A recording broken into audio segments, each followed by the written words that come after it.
Soy la doctora Isabel García Peláez, coautora del libro de Embriología Humana y Biología del Desarrollo. Y en este video vamos a recordar las bases moleculares del desarrollo. Comenzamos con los ácidos nucleicos. ¿Qué son los ácidos nucleicos? Bueno, vamos a ir conociéndolos. El primero, ácido desoxirribonucleico o DNA, por sus siglas en inglés, que se compone de dos hebras independientes enrolladas entre sí y unidas por puentes de hidrógeno. Cada hebra, cada una de ellas, está formada por la unión de nucleótidos. Un nucleótido está formado por tres moléculas. Miren, aquí observamos, este sería un nucleótido, otro. Y aquí, viéndolo ya en detalle las moléculas, son tres. ¿Qué moléculas son estas? Un fosfato unido a una desoxirribosa a la que se le une una base nitrogenada. ¿Cuántos tipos de bases nitrogenadas tenemos? Bueno, tenemos 4. En el ADN o DNA es la adenina, la timina, la citosina y la guanina. Las bases nitrogenadas se unen específicamente entre ellas, ¿sí? De tal forma que la adenina se va a unir a la timina y la citosina a la guanina. Estas uniones son por puentes de hidrógeno y, como vemos aquí en el esquema, la timina unida a la adenina por puentes de hidrógeno, y esto es lo que hace que se mantengan unidas cada una de las hebras independientes del DNA formando esta cadena doble. Ahora, una secuencia específica de nucleótidos, ¿sí?, es lo que va a formar un gen.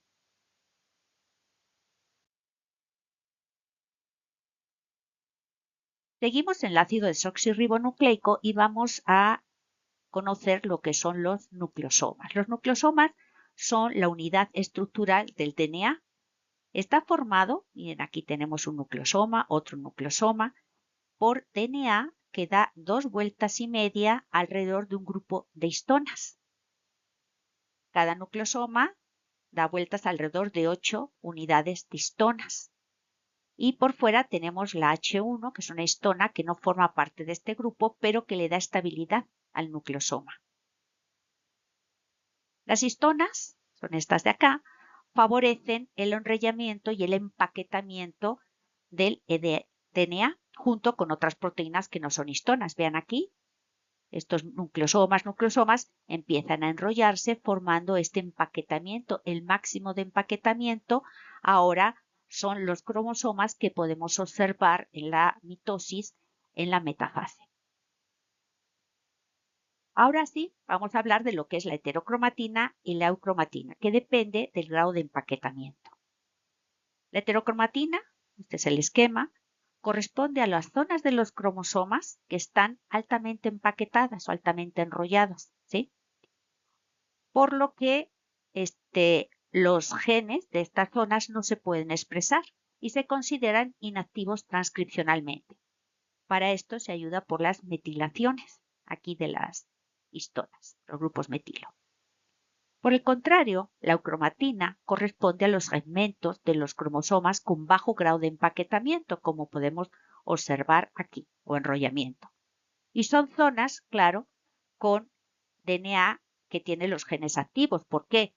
Porque al quedarse libre aquí el DNA, ¿verdad?, pues pueden entrar la RNA polimerasa y sintetizar los RNAs mensaje, ¿de acuerdo?, para la expresión de los genes.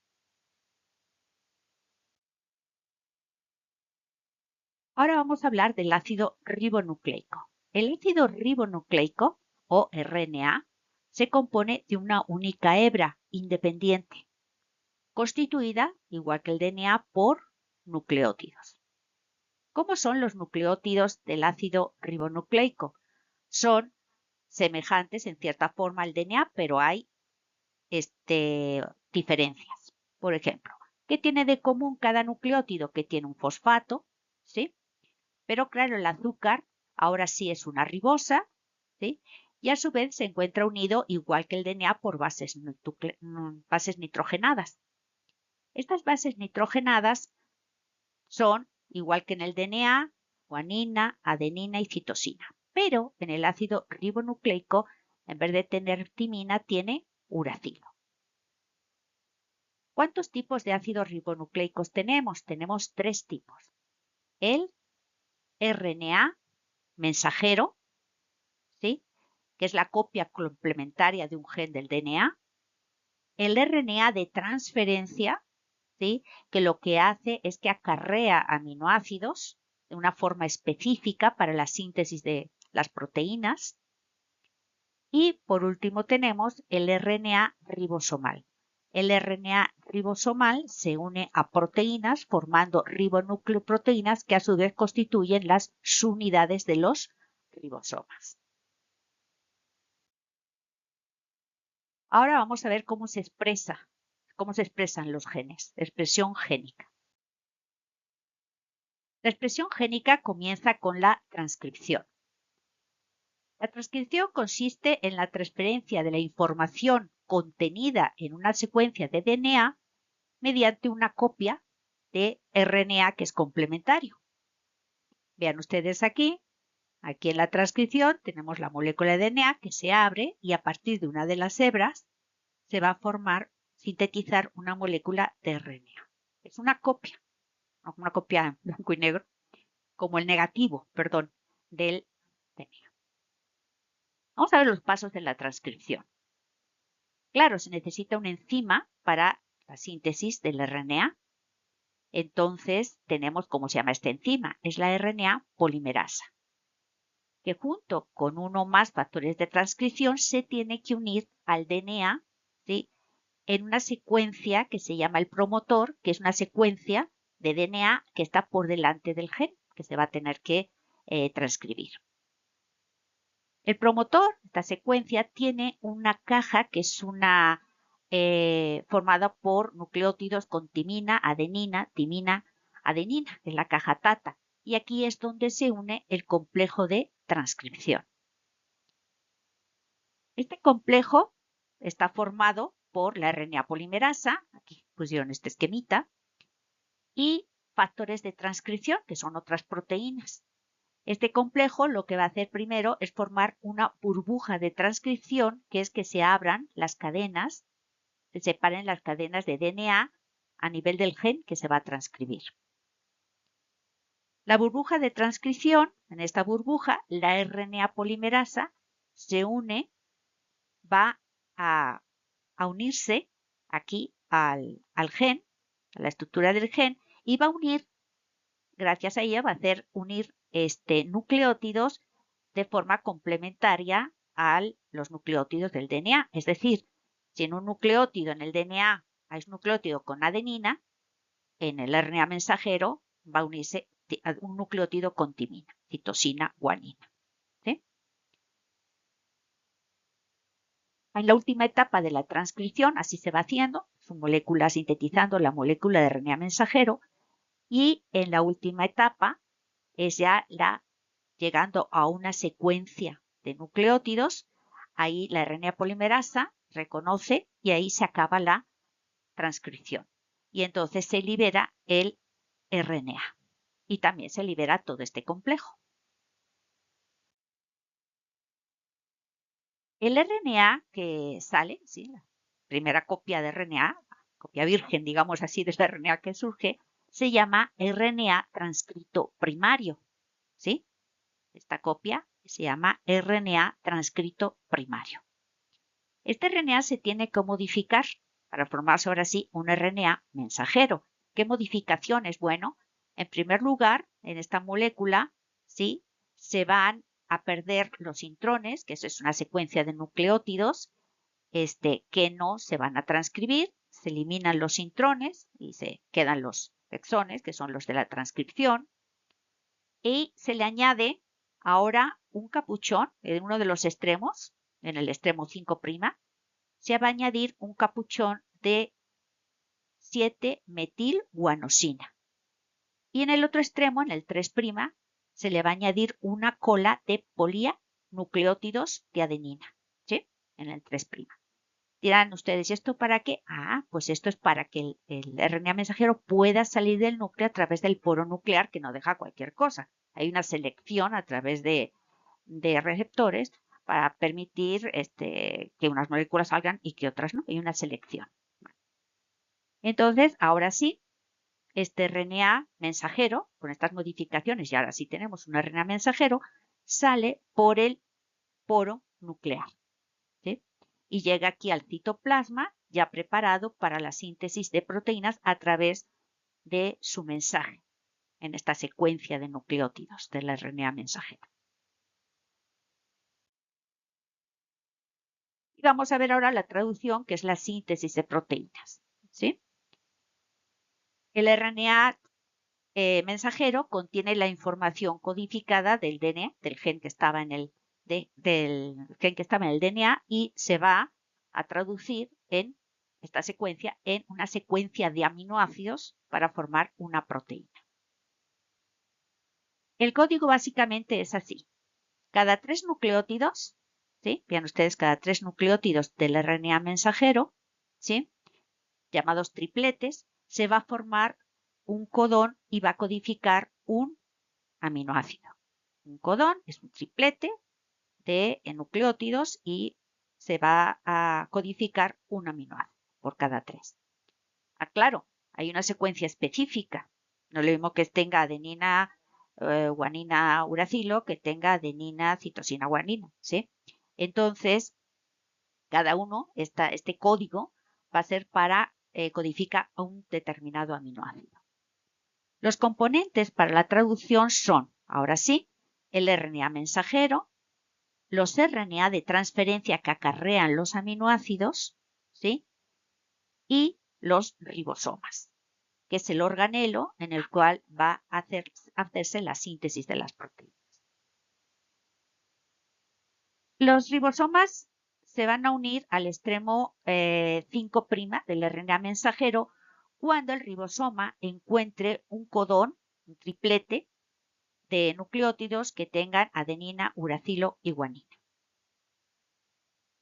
Se lo reconoce el ribosoma y hay un RNA de transferencia que tiene el complementario, ¿sí? Que se encuentra aquí en el anticodón, que es una secuencia complementaria en el propio RNA de transferencia. Y este RNA de transferencia que tiene el complementario va a acarrear metionina. Por eso van a empezar la síntesis de proteínas siempre con una metionina de este aminoácido. El ribosoma va avanzando, ¿sí? En dirección 5', 3'. Y avanza y se incorpora otro RNA de transferencia para el siguiente mensaje, ¿sí? El siguiente codón, transporta otro aminoácido y aquí en el ribosoma se unen estos dos aminoácidos. Y el primer RNA de transferencia que entró, pues se libera y así unos van incorporándose, se liberan y van dejando los aminoácidos que se unen unos a otros, ¿sí? Formando la proteína.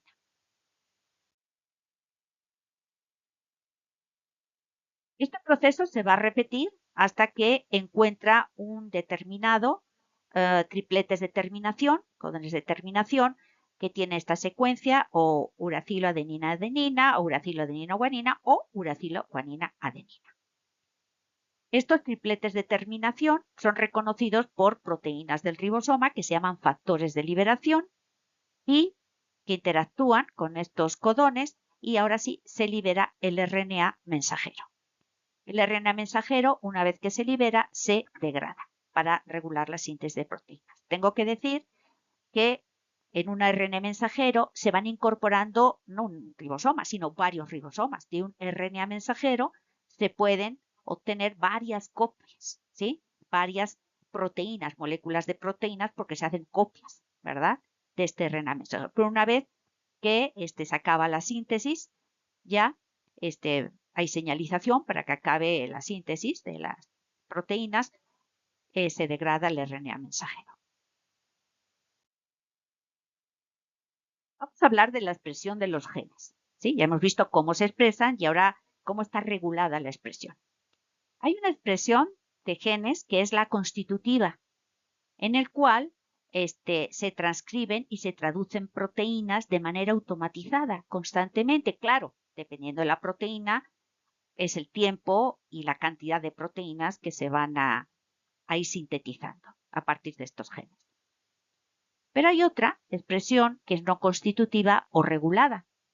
Los genes se expresan como respuestas a señales moleculares. Y las señales llegan desde el exterior, que se llaman factores de crecimiento, o otras de la propia célula, que se llaman factores de transcripción. ¿Sí? Si no están presentes, pues no se va a dar la transcripción y por tanto al final no se va a dar la expresión del gen. ¿A qué niveles se regula la expresión genética? Bueno, pues se refiere a los mecanismos que controlan esta expresión, ¿sí? Y es decir, cuándo, dónde, en qué cantidad se expresan los genes, es decir, cuántos RNA mensajeros, bueno, cuánta cantidad, cuántas proteínas se van a sintetizar, cuánto tiempo, ¿verdad? Y entonces a respuestas a señales externas. Estos procesos se llevan a cabo en diferentes puntos. Por ejemplo, puede ser a nivel de la descondensación de la cromatina. Si la cromatina no se descondensa, no se puede entrar la RNA polimerasa. Esto es una forma de regulación. Otro a nivel de la propia transcripción. ¿Sí? Si hay factores de transcripción o no hay. Otro importante, modificación del RNA posttranscripcional, ¿se acuerdan? Que si quitábamos los intrones, que si se ponía la caperuza, etc. Luego, a nivel del transporte, ¿qué tanto puede salir el RNA mensajero del núcleo para salir al citoplasma donde se da la síntesis de proteínas? También el mecanismo de traducción, ¿sí? Ahí con el ribosoma. Y por último, en la degradación del RNA mensajero. Mientras no se degrade el RNA mensajero, sigue la síntesis de proteínas. Vamos a hablar, ¿verdad? Hablamos de regulación, es importante conocer la señalización molecular. ¿Cómo sabe una célula que se tienen que expresar ciertos genes o cuándo o cómo, ¿verdad? Esos son señales. Ella no toma la decisión así porque lo piense, ¿verdad? Bueno, se inicia con ligandos extracelulares. Estos ligandos extracelulares son proteínas solubles que pueden ser factores de crecimiento y morfogenéticos, factores de crecimiento y factores morfogenéticos o componentes de matriz extracelular. ¿Sí? Estos ligandos son secretados por una célula. Estos ligandos se secretan y llegan a diferentes células. Pero la célula que va a recibir el mensaje es la que tenga el receptor para el ligando. ¿Sí? ¿Por qué? Porque estos ligandos se van a unir específicamente a ciertos receptores situados en la membrana de las células, que llaman células diana, que son las que reciben el mensaje. De esta forma son los procesos de inducción de unos componentes embrionarios sobre otros, como van a ver a lo largo de la asignatura. Al ser conocidos los receptores transmembranales, reconocer al ligando, se inicia la transducción de señales al interior del citoplasma, ¿sí? Y al final, a través de, mediante cascadas de fosforilación, al final se van a expresar los genes. Mire, vamos a ver el ejemplo con SHH, ¿sí? Fíjense, el SHH es un ligando, tenemos aquí la vía de señalización SHH, es una proteína y esta proteína, la célula diana, va a tener el receptor, en este caso es el PTC1, ¿sí? Cuando se une, se acopla otra proteína que es el transductor, que es el SMO. El SMO, una vez acoplado, activado, lo que hace es desencadenar una serie de reacciones en este complejo de proteínas, fosforilaciones, etcétera, de forma que una proteína de este complejo se va a fosforilar, que es la proteína GLI. Esta proteína, una vez que se fosforila, se libera del complejo, se activa, ya está activada, y va a poder entrar al núcleo. Y en el núcleo regula la expresión de diferentes genes, como por ejemplo la propia síntesis de proteínas, el propio gen de la GLI o de otros, o del receptor o del otro complejo u otros genes que va a regular el ligando SHH. ¿Sí? Pero ¿qué sucede si no está SH unido, SHH presente?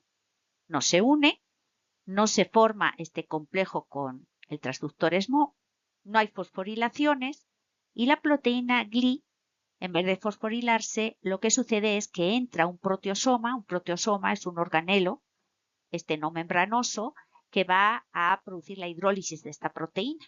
Entonces se forman pedazos de las altera la proteína porque se hidroliza, pierde parte de su estructura y ahora GLI se convierte en un represor.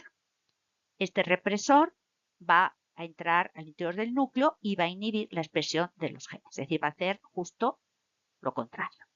Esto es un ejemplo de señalización molecular. Vamos a hablar de los genes homeóticos. Estos genes son súper interesantes. Son genes que regulan la forma, es decir, dónde vamos a tener la cabeza, las manos y otra serie de procesos, ¿sí? No solamente eso, procesos de diferenciación, etc. Se consideran genes reguladores maestros del desarrollo, ya que están relacionados con la identidad y la posición de las partes o porciones del cuerpo. Es muy interesante, están alineados en el mismo orden que se expresan. El gen homeótico que va a regular la expresión de la formación de la cabeza, ¿sí? Está en el extremo 3' y en el DNA, y el siguiente tenemos el de la regulación del cuello y pegadito a él tenemos la regulación del tronco, ¿sí? Están alineados. Todos estos genes, aquí es el DNA, esto es un gen homeótico, y todos estos genes tienen en común una secuencia de 180 nucleótidos que se llama caja homeótica. Cuando del gen al final se va a sintetizar una proteína del gen, ¿sí? Esta proteína se denominan proteínas de homeodominio, ¿sí? O proteínas homeóticas, homeoproteínas, que actúan como factores de transcripción. Por eso es la función del gen homeótico. El gen homeótico lo que hace es regular la expresión de otros genes. Y por eso esa es su función, ¿sí? Las proteínas de homeodominio tienen todas, ahora sí, una secuencia de 60 aminoácidos que corresponde a la expresión de esta caja homeótica de 180 nucleótidos. Acordamos, cada 3 nucleótidos codificaba un aminoácido. Por eso al final son 60 aminoácidos. Ahora vamos a ver que este homeodominio de las proteínas es para poderse unir al gen que quieren regular o que van a regular. Interesante de los genes homeóticos. Estos genes homeóticos, lo que les decía, están pegaditos así en secuencia, uno tras otro, en la molécula del DNA, ¿sí? Y este conjunto de genes homeóticos se denominan los clústeres. Cada clúster, por tanto, son varios genes homeóticos que están en secuencia, que están en tándem. La posición de los genes homeóticos en el cromosoma y su relación con las estructuras del cuerpo se denomina colinealidad. Me explico. Fíjense, aquí es en los humanos, vean, los genes homeóticos responsables de la posición de la porción cefálica, el desarrollo de la porción cefálica del individuo, son los genes homeóticos del 1 al 4. ¿Sí? Luego tenemos aquí el cuello. Estos son otros genes homeóticos que además están seguiditos, ¿sí? Es el 5-6. Los genes homeóticos que regulan la formación del tronco van a ser del 7 al 8, seguiditos. Y luego las extremidades del 9 al 13. A esto se le denomina colinealidad. Ellos están ordenados en el ADN, lo mismo, en el mismo orden que van a formar las diferentes partes del organismo. Y esto no solamente es en los humanos, también en otras especies tienen también esta colinealidad. Los genes homeóticos están muy conservados durante la evolución. Están muy conservados, de forma que hay un gen homeótico muy importante en el desarrollo del corazón en diferentes especies, NECA-X 2.5, y este gen homeótico también está presente en las plantas, pero para la floración de algunas plantas, de determinadas plantas. Es decir, están conservados en la evolución. Es decir, que los mecanismos moleculares para el desarrollo pues se mantienen en las diferentes especies. Y con los mismos genes, esto es ahorran mucho, ¿verdad? En cuanto a la expresión. Ahora, varios clústeres están implicados en la formación de la misma porción del cuerpo, ¿sí? Estos se denominan parálogos. Me explico. El gen HOS tiene varios clústeres con los mismos genes, aunque no en todos están todos los genes, pero bueno. Y tenemos el HOS A, el B, el C y el D. ¿Qué serían los parálogos? Por ejemplo, parálogo sería este gen homeótico el 1, que está tanto en el clúster A como en el B como en el D, ¿sí? Y así vemos que hay unos que están en 3, otros están en los 4 clústeres, etc. Estos se llaman genes homeóticos parálogos, que pueden estar en varios clústeres repetidos.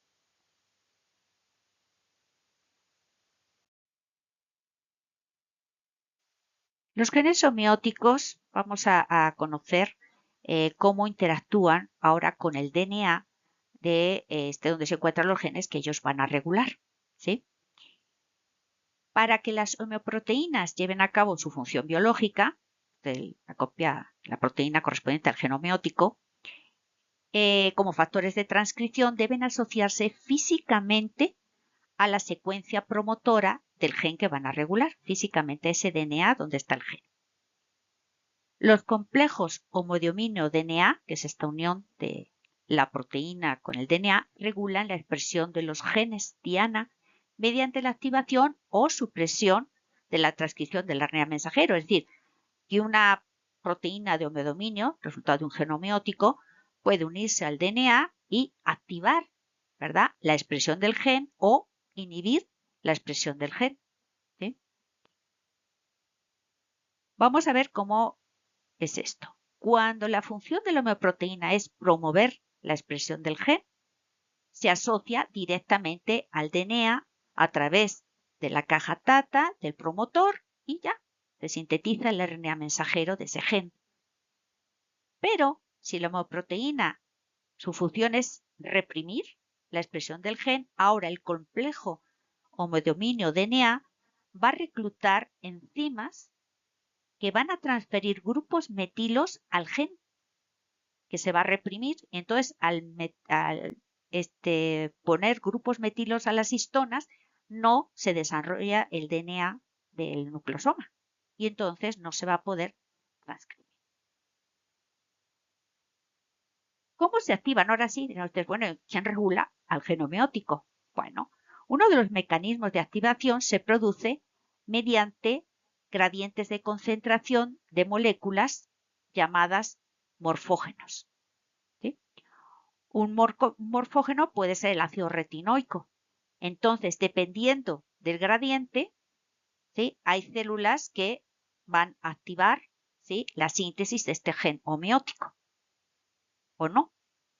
También los genes homeóticos se pueden autorregular, ya que las homeoproteínas pueden activar o inactivar otros genes homeóticos de la propia célula.